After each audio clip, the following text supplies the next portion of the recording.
Dear students, आज का हमारा टॉपिक है what are the similarities between public and private finance, जिसे हम हिंदी में सार्वजनिक एवं निजी वित्त में क्या समानताएं हैं ये पढ़ने जा रहे हैं। सबसे पहली समानता तो ये है कि दोनों के ही ऑब्जेक्टिव सेम हैं। सार्वजनिक तथा निजी वित्त दोनों का ही उद्देश्य है मानवीय आवश्यकताओं की पूर्ति करना। निजी वित्त भी का उद्देश्य भी व्यक्तिगत आवश्यकताओं की पूर्ति करना ही है।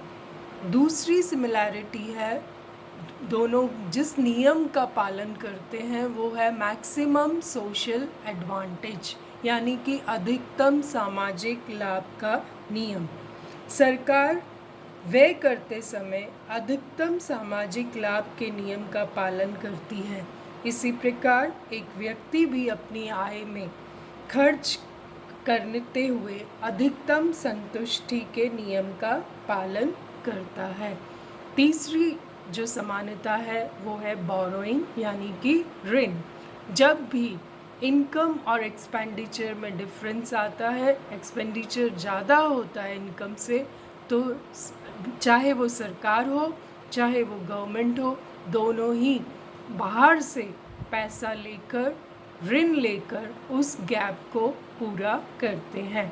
नेक्स्ट सिमिलैरिटी है इनकम नॉट फिक्स्ड। आय के स्रोत जो हैं दोनों के ही सीमित होते हैं और उन्हें उसी इनकम के अकॉर्डिंग ही एक्सपेंडिचर करना होता है। Next is problem of adjustment of income and expenditure.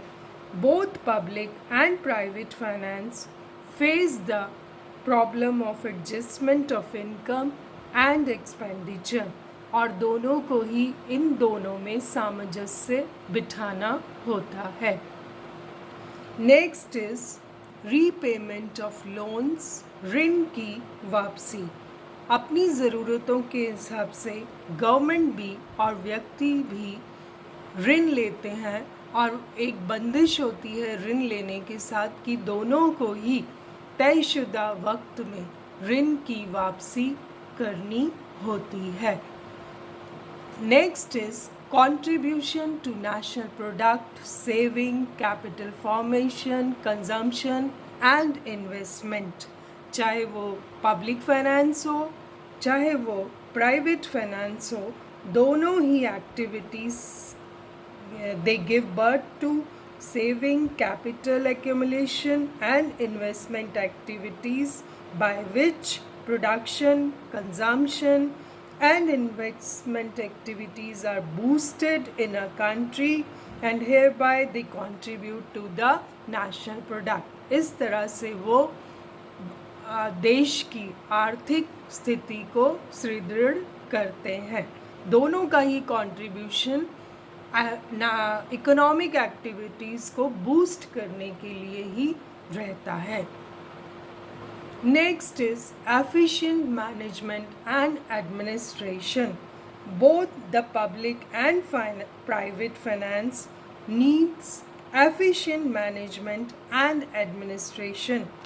In the event of collapse of an efficient management and administration, both are compelled to face dire consequences in their financial matters। इसलिए बहुत ही सोच समझकर दोनों को सफलता के लिए कुशल प्रशासन की ज़रूरत होती है।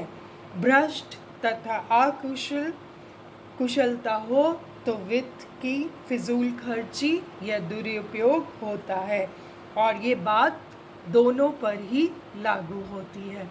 तो आज आपने देखा कि what are the similarities between public and private finance? They have same objective, same principle, borrowings, they have to adjust their income and expenditure, they have to repay the loans, and they contribute to the GNP, saving, capital accumulation, and they both need efficient management and administration of the for their well finances, for their well management of finances. Thank you so much. We'll continue it tomorrow.